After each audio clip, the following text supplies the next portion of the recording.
Emily came home late. She claimed she had been working overtime, but there was the distinct scent of a stranger's cologne clinging to her coat.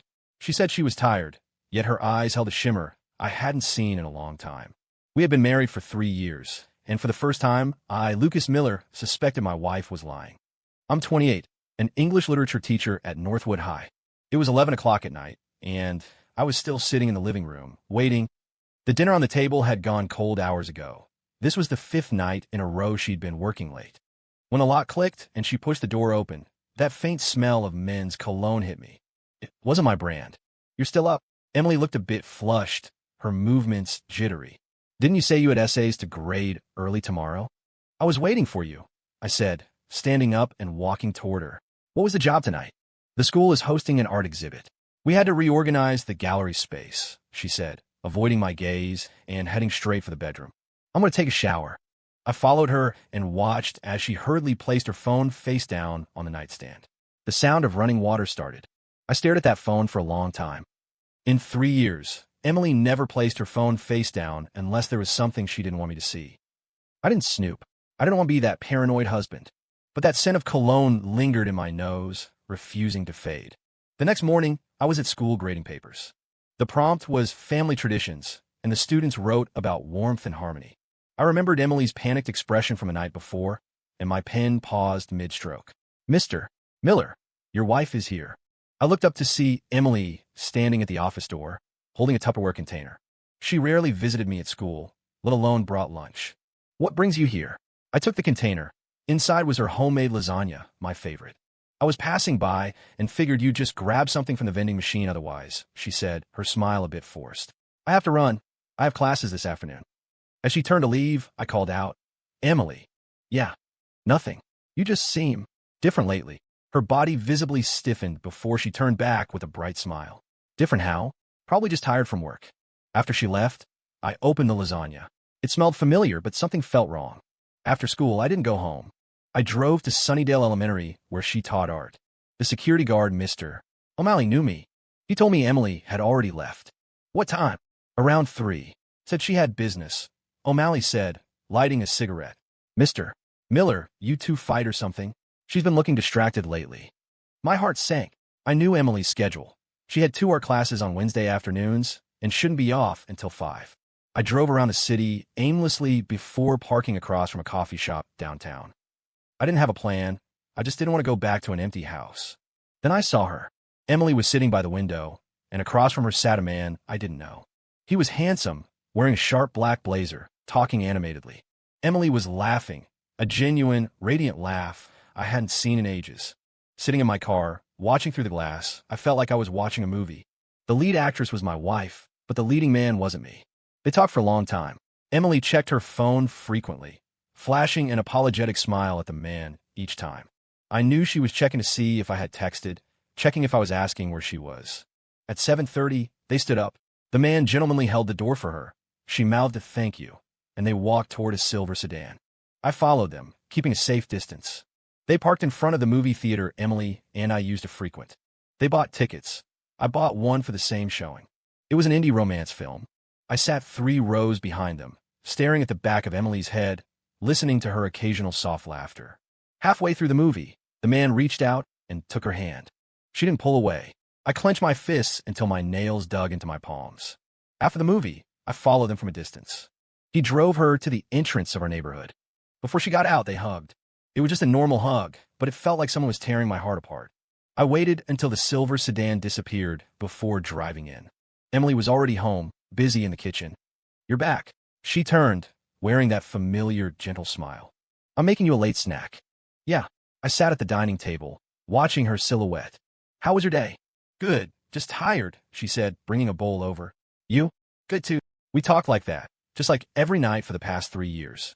But everything had changed because I knew she was lying, and she didn't know that I knew. As I ate, I couldn't help asking, "Emily, are you happy?" She paused, then laughed. "Of course I'm happy." Why ask that all of a sudden? "Nothing, just wondering. Is something on your mind?" She reached out and felt my forehead. "You seem distracted." I looked into her concerned eyes and felt a wave of sorrow. She was still pretending, acting so real, so tender. "Just work stress," I said, taking her hand. "Emily, do you love me?" "Of course I do." What a weird question. She smiled and kissed my cheek. We've been married 3 years. Yes, married 3 years. And she had fallen in love with someone else. That night, I couldn't sleep. I lay listening to her calm breathing, imagining her with that man. When did it start? What had they done? What did she say to him? I remembered her smile in a coffee shop, so bright, so real. Her smile for me now seemed practiced. The next morning, Emily made breakfast, chatted, and kissed me goodbye as usual. Everything was normal, except my heart was riddled with holes. I taught terribly that morning. My colleague Dave found me during the break. "Lucas, you look like hell. You sick?" "No, just didn't sleep well." "Get some rest, man. Health comes first." Dave patted my shoulder. "How's the wife?" "She's good." I paused, then asked, "Dave, if you found out your wife was cheating, what would you do?" Dave froze, then laughed loudly. "What are you thinking? Your wife is a saint. How could she cheat?" I said, If. Dave pondered. "I guess I'd verify it first, then decide. You can't accuse someone without proof. Can't accuse without proof." But I saw it with my own eyes. Was that fake? I decided I needed confirmation. Not because I doubted what I saw, but because I needed to know more. I needed to know who he was, how far it had gone, and what Emily was planning. Thursday night, Emily said she had to work late again. I acted natural, even offering to drive her. "No need. I'll take the car," she declined quickly. "Rest up. I might be very late." 10 minutes after she left, I followed her. She didn't go to the school. She went straight to a bistro downtown. The man was waiting. They hugged naturally like old lovers. I waited outside for 2 hours. Then I followed them to a hotel. Watching them walk in the lobby together, my mind went blank. I knew what would happen next, but I sat in my car waiting like an idiot. 2 hours later, they emerged. Emily's hair was a bit messy, her face flushed. He walked her to the parking lot, another hug, and she drove home. I followed. I thought about what to say, how to confront her. But when I got home and saw her, I couldn't say a word. "Still up?" She looked tired, but that shimmer was in her eyes again. "Waiting for you," I said calmly. "Work go well?" "Yeah, finally finished the setup." She headed for the bathroom. "I need a shower." The water started running. I sat on the sofa, watching a late-night show. The host was talking about a story of betrayal. I found it ironic. Emily came out of the shower wearing the silk pajamas I bought her, looking no different than usual. "What time is your first class tomorrow?" she asked, sitting beside me and resting her head on my shoulder. 8. I could smell her body wash, but beneath it, I sensed something else. "You?" "I'm taking the day off. Need to run some errands." "Shopping. Clothes, some household stuff." She looked up at me. "Need anything?" Her eyes were so clear, so sincere. If I hadn't known she just came from a hotel, I would have thought she was the best wife in the world. "No, get whatever you want." That night, Emily initiated intimacy. She was passionate, but I felt she was thinking of someone else. When she whispered my name, I wondered if she almost slipped up. Afterward, she fell asleep quickly. I watched her peaceful face, feeling a strange mix of anger, sadness, despair, and a chilling calmness. I remembered a poem I read in college. "The furthest distance in the world is not between life and death, but when I stand in front of you, and you don't know that I love you." Now I felt the furthest distance was lying next to you while you dreamed of someone else. The next morning, I went through the motions. She asked if I wanted to join her shopping. "Can't too much grading," I declined. "Let me know if you find anything nice." After she left, I called Dave. "I need a half-day personal leave." "Everything okay?" "Just personal business." I drove to Sunnydale Elementary and found her colleague, Sarah Davis. "Mr. Miller? Is Emily okay?" "She's not with you. She took the day off. I just wanted to ask how she's been at school lately." Sarah hesitated. "She has been a bit different, distracted. She missed a mandatory proctoring session last week and got chewed out by the principal." "Did she say why?" "No, but she seems preoccupied," Sarah said thoughtfully. "She's been taking a lot of calls from a number I don't recognize. She always looks so happy after she hangs up." My heart sank further. Even her colleagues noticed. Only I, the husband, had been playing the fool. I left the school and went to a private investigations firm. The investigator was a man in his 40s, professional. "I want to investigate my wife," I said bluntly. "Suspicion of infidelity?" He handed me a form. I filled in Emily's details, her workplace, hangouts, and a license plate of the silver sedan. "How long?" "Depends. Usually a week or 2. "Cost?" $1,500 retainer. Covers the report and evidence." I paid without hesitation. Driving home, I remembered Emily's wedding vows. "Lucas, let's be the people we trust most in the world." Most trusted. What a joke. That afternoon, Emily came back with shopping bags. She bought a red dress. Beautiful, but not her usual style. "Like it?" She twirled for me. It's nice, I nodded. For a special occasion? Just for daily wear. A woman should dress up. She hugged me. You don't like it? Ido. I held her, smelling her hair. As long as you're happy. She laughed in my arms, a sweet sound that now grated on my ears. At dinner, her phone rang. Panic flashed across her face. Who is it? I asked. Sarah. Probably about school. She silenced it. Let's eat. It rang again. She turned it off completely. Emergency? I asked casually. No, just schedule stuff. She put food in my bowl. Where did you go today? Dave said you took leave. Visited a friend. High school buddy. I started lying too. It came naturally. We ate and chatted, a veneer of domestic bliss over a rotten core. I wondered what the PI would find. She wondered what her lover had texted. After dinner, she suggested a movie. New release, supposed to be good. Sure. I agreed, wondering if she was trying to alleviate her guilt. In the theater, she held my hand, leaned on my shoulder. Natural movements, but her heart wasn't there. On screen, the male lead said, I can't accept betrayal. If you don't love me, tell me. I felt Emily's body flinch. On the drive home, she was quiet. How was the movie? I asked. Okay, I guess. Her voice was low. Lucas, how long does love last? Why ask that? Just wondering. She looked out the window. Seems like so many relationships fall apart. Depends on the love, I said. True love can last a lifetime. Passion fades fast. What about us? What do you think? Silence stretched. Finally, she said, I don't know. She didn't know how long she could keep this up. I didn't know when she would fold, but I knew I wouldn't be the one to break first. I wanted to see how long she could perform. That night, we slept restlessly. I heard her mumbling in a dream, but couldn't make out the words. The PI was efficient. 3 days later, I got the first batch of photos. Emily and the man in cafes, restaurants, entering the hotel. Each photo was a knife. The dossier identified him. Julian Hayes, 29, freelance photographer, Emily's college classmate. I remember the name. She used to call him her best guy friend from university.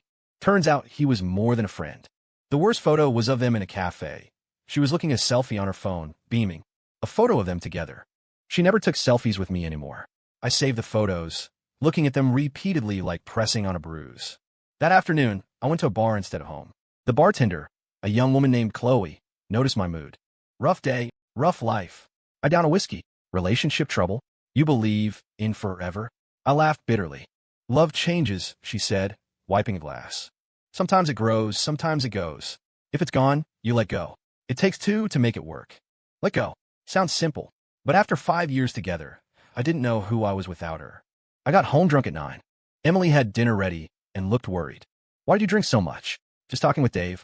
I slumped on the sofa. Emily, are you tired? No, I mean being with me. Is it tiring? She froze, then sat beside me. What's wrong? You're talking crazy.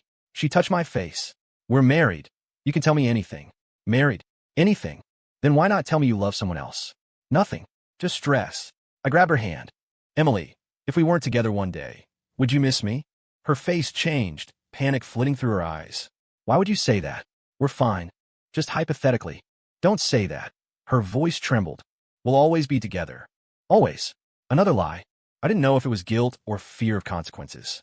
That night, Emily was aggressive in bed. She kissed me, held me, trying to channel the love we had as newlyweds. But I knew it was penance. She was using her body to soothe her conscience. I played along. In the dark, we were both actors. The next morning, the PI called. Mr. Miller, new update. Go ahead. It's serious. They meet 3 times a week, always the hotel. And yesterday, I saw them viewing apartments. Viewing apartments. My stomach dropped. They were planning a future without me. Anything else? Yeah, I got audio from a cafe patio. Julian is pushing her to divorce you. I hung up and stared at the empty classroom. Sunlight hit the desks. Kids played outside. The world kept turning. But mine had stopped. Emily wanted a divorce. She remembered last night. We'll always be together. Lies. I taught horribly again. A student asked if I was okay. Elite. At lunch, I stared at the photos on my phone. They were poison. Dave walked in. Lucas, seriously, what is going on? I looked at him. Dave, what do you do when your reality collapses? Is everyone okay? Family. I hesitated, then broke. Emily is cheating. Dave sat down hard. You sure? 100%. I showed him the phone. Dave scrolled, his face darkening. Who is this guy? College friend. Photographer. What are you going to do? I don't know. I took the phone back. I thought we were happy. It was just a delusion. You gonna confront her? Not yet. My voice was cold.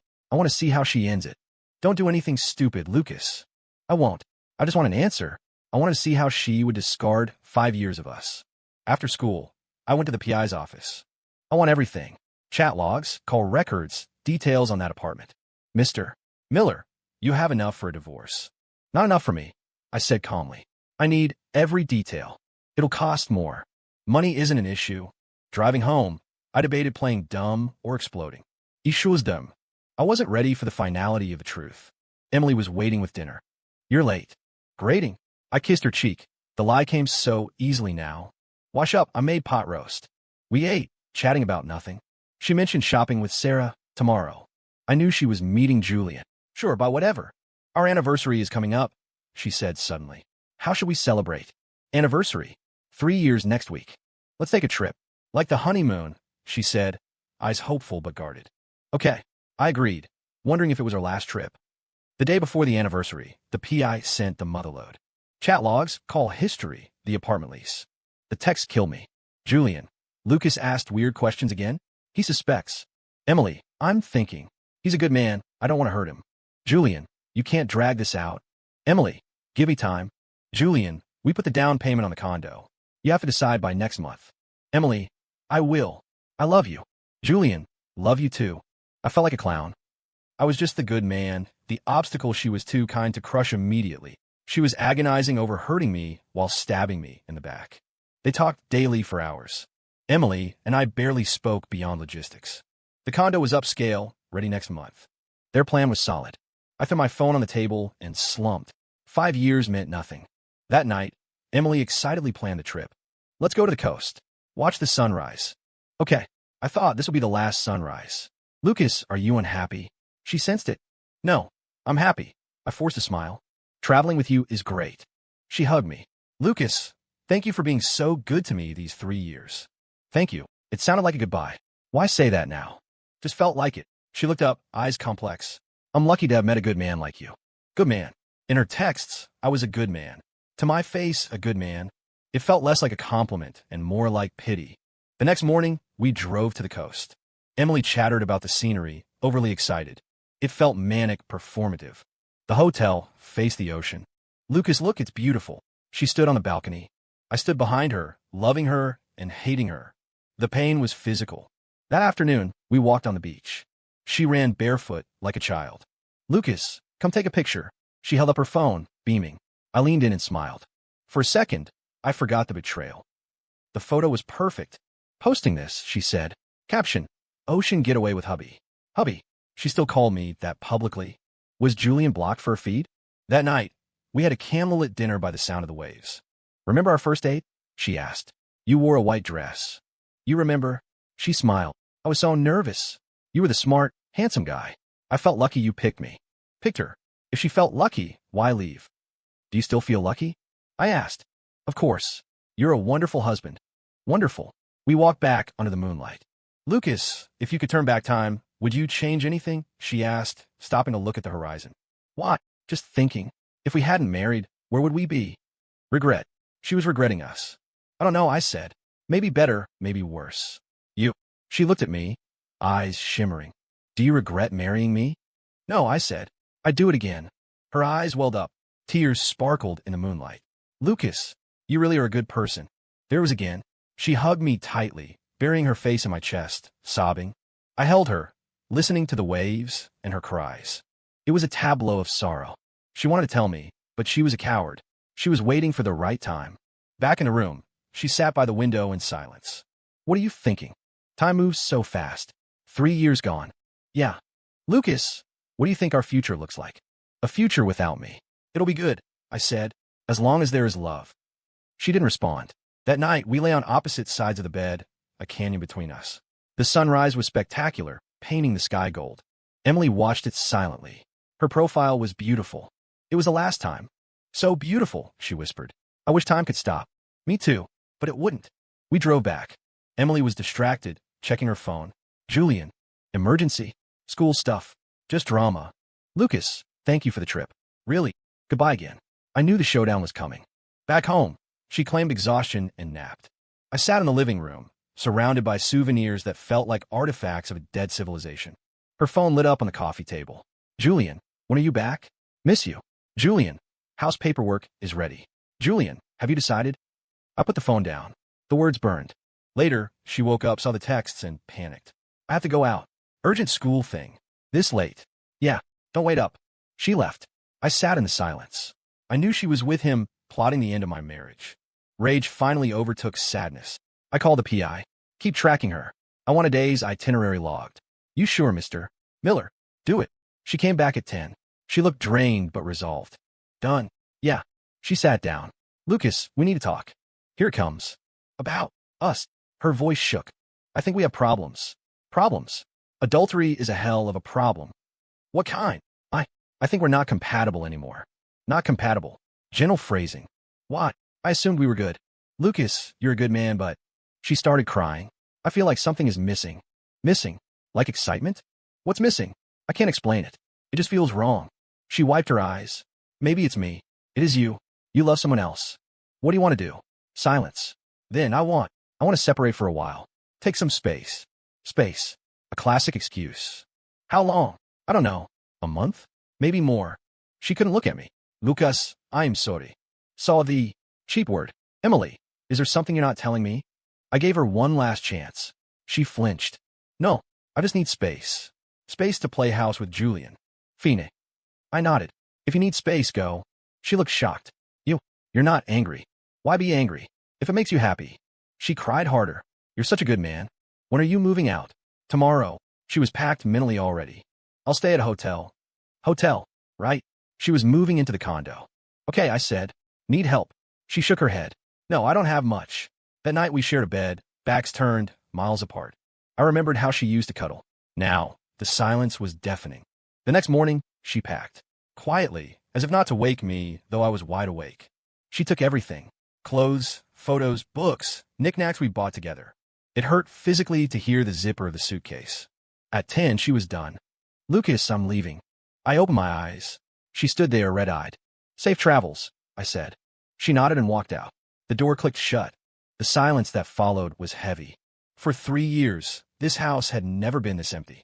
I ordered takeout for lunch, eating tasteless food alone.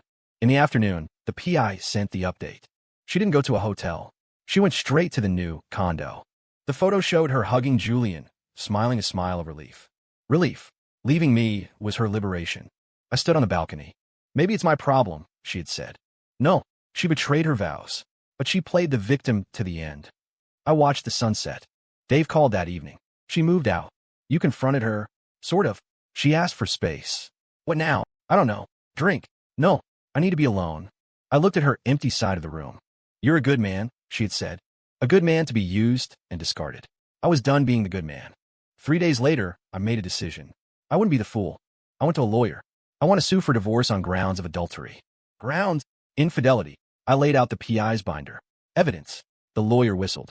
Solid. But are you sure? No fault is easier. This gets messy. I want messy. I want consequences. We can go for an at-fault filing. It affects asset division and alimony. Do it. I wanted her to know she couldn't just walk away clean.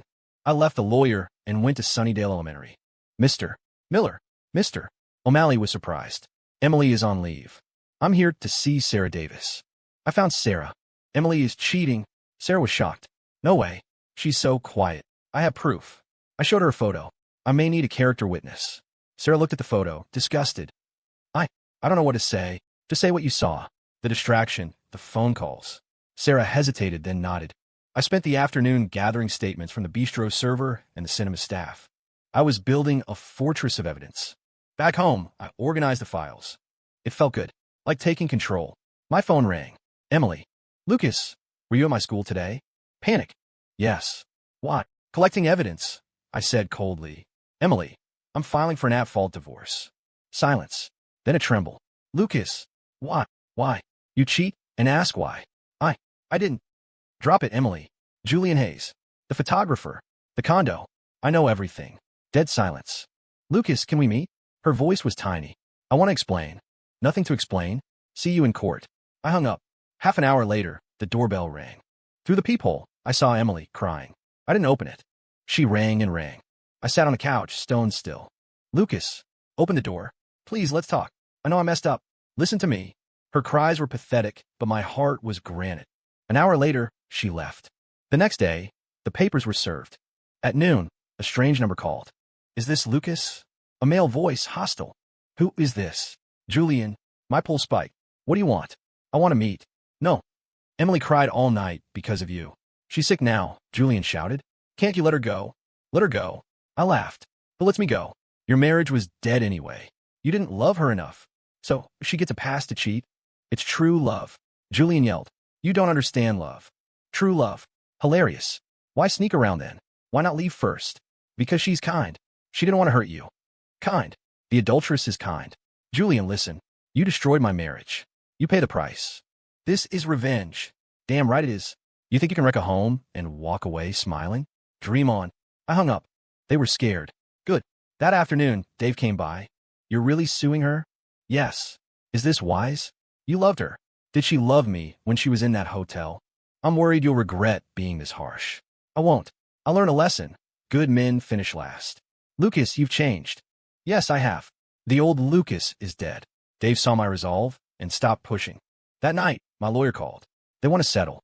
She'll give up all claims to the house and savings if you drop the adultery filing and seal the record. She was willing to leave with nothing to save her reputation. She was terrified. No deal. Lucas, it's a good offer. I don't want the money. I want justice. See you in court. I imagined them panicking. Their perfect future was tainted now. I remembered her begging at the door. I wouldn't soften. She chose this. Betrayal has a price tag. The day before the hearing, my mother-in-law, Mrs. Carter, came. Lucas, please. Let Emily go. She was weeping. She's sick. This is killing her. I looked at the woman who once treated me like a son. Mrs. Carter, I didn't do this. She did. I know she was wrong, but she grabbed my hand. You love her so much. Past tense. She loves someone else now. That Julian is a devil. He seduced her. Seduction. As if Emily had no agency. It takes two, Mrs. Carter. She regrets it. She broke up with him. She wants to come back. Broke up? Only because of the lawsuit. It wasn't genuine repentance. It was damage control. We can't go back. Trust is gone. Don't you have any feelings left? Feelings don't excuse betrayal. I stood up. Please leave. Tell Emily I'll see her in court. She left, weeping. I felt a twinge of guilt, but crushed it. That night, Julian called again. What now? I want to apologize. He sounded defeated. It's my fault. Punish me. Leave Emily alone. Now you apologize? I love her. I shouldn't have started it before she left you. At least you admit it. Lucas, she's innocent. She's a good woman blinded by love. Everyone kept calling her good. Julian, if your wife cheated on you, what would you do? Silence. I'd be angry. Exactly. No more talking. You hurt me, you pay. I turn off my phone. Court day. I sat at the plaintiff's table. Emily was in the defendant's chair. She looked gaunt, pale, despairing. I felt a pang of pity, but then I remembered the cafe photos. All rise. The trial was swift. My evidence was overwhelming. Her lawyer was helpless. Defendant. Do you have a statement? The judge asked. Emily stood, looked at me, and whispered, I admit I was wrong. I am sorry, Lucas. I hope the court shows mercy. I accept the financial penalties. Mercy. Even now, when it was my turn, I stood up. Your Honor, I asked for judgment in accordance with the law. Betrayal of marriage is a violation of contract and trust. It requires consequences. Emily began to weep. The judge announced a recess before sentencing. Outside the courtroom, Emily caught up to me. Lucas, please. She looked frail. Nothing to say. I know I was wrong. I broke up with Julian. I want to come home. I stopped and turned. You think breaking up fixes this? I am sincere. Lucas, let's restart. Restart? You think betrayal has a reset button? I love you. I realize you're the one I love. You only love me now because you're scared of the consequences. If I hadn't sued, would you be here? She froze. See? You don't know. Lucas, we're done. Lucas, she screamed. Why are you so heartless? Heartless? When you were in that hotel, were you heartless? When you planned a future in that condo, were you heartless? She went white. Too late. I walked away. Back home, I sat on the sofa. Seeing her pain didn't feel as good as I thought it would. But I couldn't fold. If I forgave her now, I'd be a doormat. My phone showed missed calls and texts from her. I am sorry. Give me a chance. I can't live without you. I blocked the number. That night, Dave visited. You win. I won. Happy. Complicated. Regrets. No. Just tired. Revenge is hollow, man. I know. But I needed to exhale. What now? New life. That night, I dreamed of Emily from 5 years ago. Young, innocent, holding my hand on campus. Lucas, will you love me forever? Forever. I woke up to a gray dawn. That Emily was dead. The judgment came down. Divorce granted. Emily at fault. She paid my legal fees and a settlement for emotional distress. I got the house. She got very little. A total victory. But I felt hollow. Happy with the result? The lawyer asked. Satisfied, I said, voice flat. I sat in my classroom while students read aloud. I felt alienated from the world. After school, I drove to the old cinema. Winter, 5 years ago. She wore a white puffy coat, waiting for me. Lucas. She used to tell white lies then. Now she lived a big lie. I sat in the car, watching couples. Dave was right. I wasn't happy. Back home, the silence was aggressive. I sat on the balcony with tea. My phone rang. Strange number. Mr. Miller? I'm a friend of Emily's. A young woman's voice. Chloe. What is it? Emily is in the hospital. My heart skipped. Why? She collapsed after the verdict. She's at City General. She keeps calling your name. I stayed silent. Can you come? She's pathetic right now. No, we're divorced. But I hung up, but I was shaken. Emily in the hospital. I remembered her pale face in court. It wasn't my fault. She chose this path.